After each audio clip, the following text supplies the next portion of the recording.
Okay, today's lesson we're going to talk about variable scope and variable hoisting. It's a very important concept. I need to have you take your time and really study this. There's some nuances here that are very important to understand. Let's start with defining a simple variable x. This is the proper way to define a variable. Sometimes you'll see variables defined like this. There's two parts to it actually. There's the first part is the variable declaration, and then the second part is the assignment. When you say var x, that's the declaration. When you say equals 5, that's the assignment part. You can separate these two, but you shouldn't. For example, you can say this, and those two are equivalent. So this is the proper way to do it. You're going to want to declare your variables at the top of the scope that you're in. In this example, this x is at global scope, and we can console.log it out. We can say, show me what x is, and if we save this and run this, you'll see that it's 5, and it's a simple example. Now, if we write a function, let's go ahead and write a function.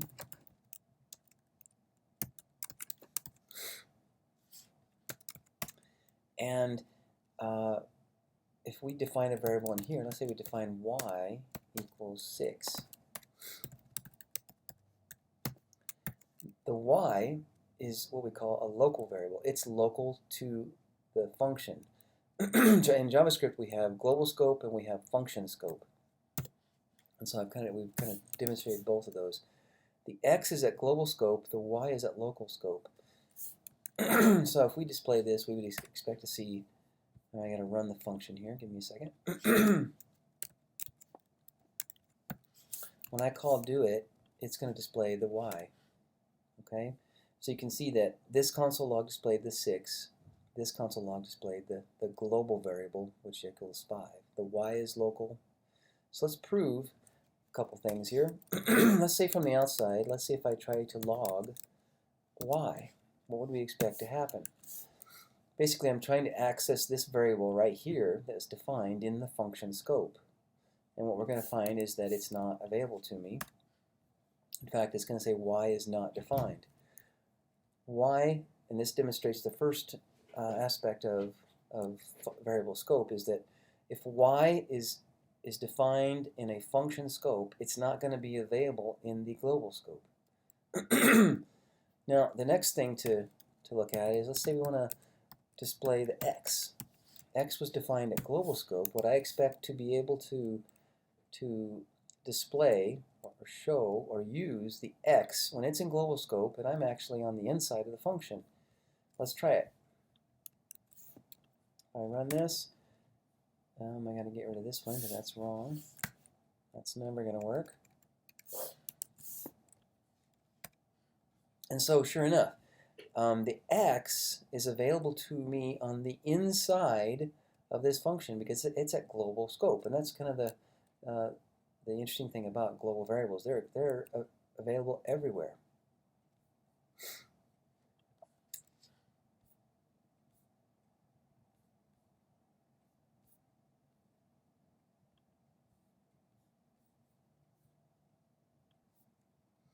Okay, let's talk about what we call block scope. Let's start over here.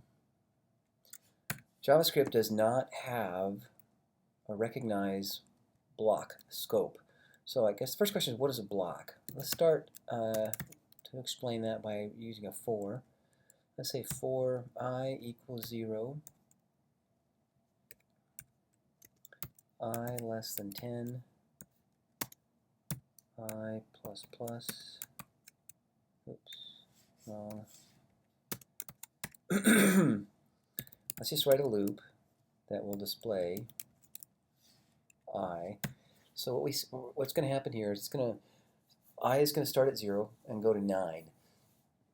And we're going to display 0 through 9 basically. Let's see what happens here. Sure enough, we got 0 through 9. the thing that I want you to understand is that the block is between these two braces. That's a block. Now we said that JavaScript does not recognize block scope. When you have a block, it's code between two braces. So I could do all kinds of things in between here in this loop. In between these two braces or in this block. But variables defined in a block are basically global variables if the block is at the global scope. How do we prove this? Let's do a little test here. Let's just, if I is at the global scope because it's defined at the global scope because there's no block scope, then I should see that I should be 10, because at the end of this loop I becomes 10, and then the for loop becomes false, and then the block does, any code inside the block will not run. So if I simply display, if I log out I after all this is done, what we would expect to see is the 10. Therefore that proves that indeed there is no block scope. This I is defined in the global scope, just as if I had declared it up here. You would expect this variable to be global scope. Well, because JavaScript does not recognize block scope, the I is at the global scope at this point. Let's do this. And for example, let's write another function. There's a demonstration here.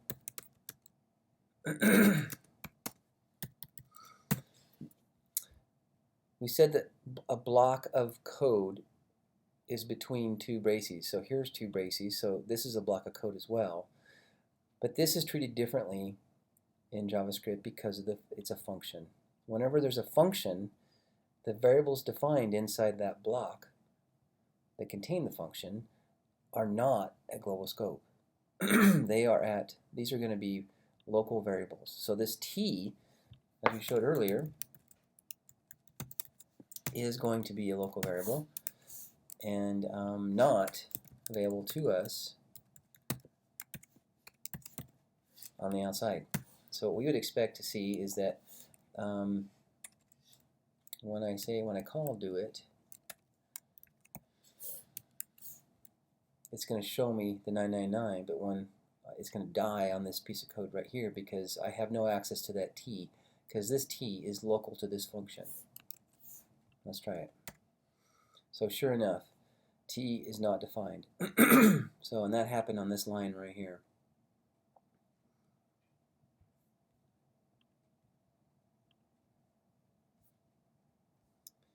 Okay, the last concept we're going to talk about today is hoisting. Let's just start over here. Again, when we define variables, there's two parts to it. There's a declaration and there's an initialization. The declaration part is this, and you can simply declare your variables, and then on the next line you can initialize them. When I say x equals 999, I'm initializing x equal to 999. When I say var space x, I'm saying I'm kind of in so these can be in two parts. Normally we don't. In fact, don't do that. It's bad. It's bad code to not initialize to not define your variables, declare your variables using the var keyword. Because you can actually also, you don't even have to use the var word, the var keyword. You can just say x equals 99. You can say console.log x.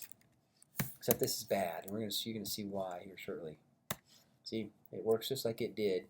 It doesn't matter if I use var x equals 99 or not. But there's some nuances that will cause some problems if you don't declare your variables. And I'm going to kind of show you an example. What we're going to do is demonstrate how hoisting works. What I did was I'm defining the variable x, setting it equal to 9, but I'm doing it after I'm saying console.log. And you would never want to do this. Now, what's interesting here is that when I did this, it says undefined. It says x is undefined. And so the question is, how did it come up with undefined? Okay, I'm going to show you another example. I'm going to take the VA off, and we're going to do the same thing. It's going to demonstrate a really important idea. Notice that when I took the declaration of x off, and all I'm doing is initializing it. So right here, all I'm doing is initializing x. It's never been declared. JavaScript says, well, x is not defined. If I put the declaration back on, then JavaScript says it's undefined. So it's not defined if I don't declare it. It's undefined if I do.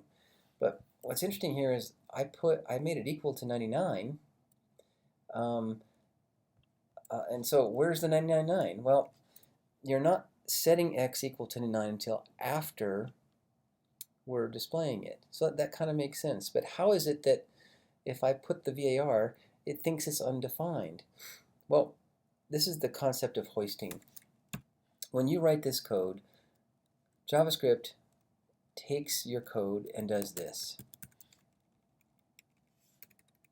It makes it like you did this. It makes it like you declare it up here, and then you initialize it down here. And so when you declare something, that variable is then undefined. If you don't declare a variable, then that variable is actually not defined. Okay, undefined and not defined are two different things. When they're saying x is not defined, what it means is you did not declare it. When they're saying it's undefined, it means you did not initialize it. So if I declare it and I initialize it, oops, better put my equals in there, and then we'll just reassign it to 33. There. Now I'm going to get the whole 999. So that you really have to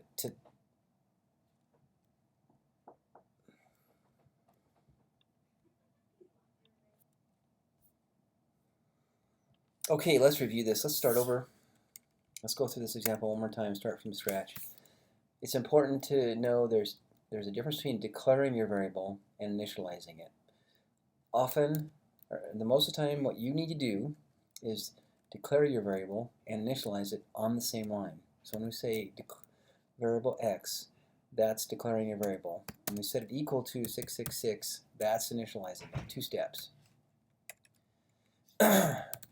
You should always declare your variables at the top of the page. If you don't, JavaScript will do it for you for the most part. It'll hoist your variables to the top. And so if I say log console log.6, the question is, what do we expect to see? I haven't declared the variable or initialized it above before I get to x, but what we'll find is that the variable x will be undefined. And the reason is that JavaScript takes and hoists this variable. It moves up the declaration. It doesn't move up the initialization, it moves up the declaration. So it's like you just wrote this. Okay? And so if I run this, I'll get the undefined. It shows it's undefined. And that makes sense, because now you can see that it makes sense, because x has not been initialized, so it's undefined. If you don't declare your variables, let's see what happens here. There's been no declaration. All there is initialization. Basically, it says x is not defined. There is no x because you did not declare it. So one thing you always have to do, you always want to do, is declare your variables. And you're going to want to use ESLint. Let's go ahead and move this over to our linter. I believe I have it open here. And we'll just lint this code. And what you're going to see is, undeclared x. X has not been declared.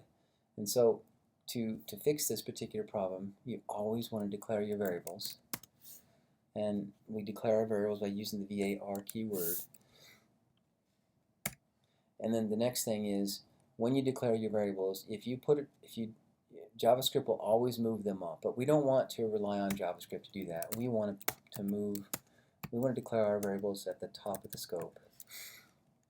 So this would be the proper way to do this. If you use the linter, it'll help you catch problems. Okay, let's try one more idea.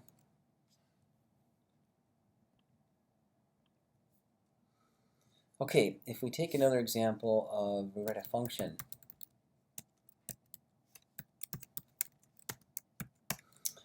If we define a variable, let's say we say console.log y, and then we say var y equals 77.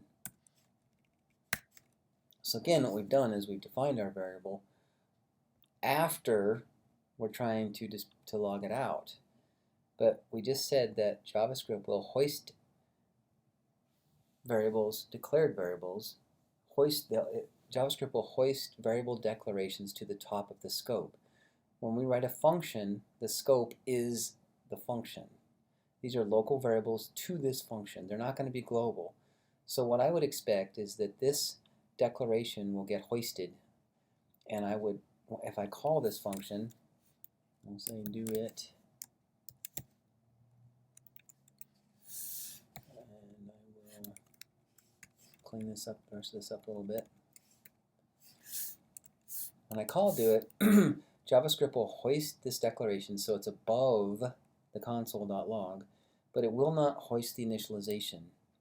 So I would expect to see y equal to undefined. Let's try it. And sure enough, when I log y is undefined. Because what JavaScript did was it hoisted the variable declaration, but not the initialization. And so the variable y has been declared, but it has not been initialized, and so therefore it is undefined. If I simply don't declare it and I just initialize it, JavaScript won't hoist it. It won't create the declaration for you, and therefore you get y is not defined. Okay? If you simply say or y equals 77 here, then all is well. Except you should always declare your variables. And that means by starting with the word var. If you don't, let's go and lint this real quick. And you should always be linting your code to make sure, because you're going to make mistakes. Let's JS lint this. So you can say that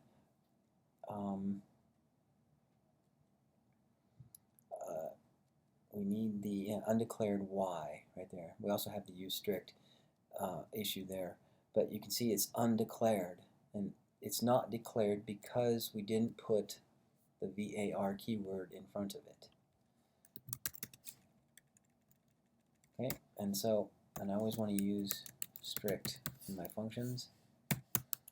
And this will lint quite nicely now.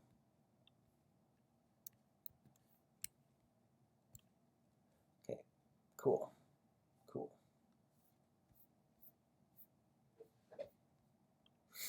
Okay, that's all for today's lesson.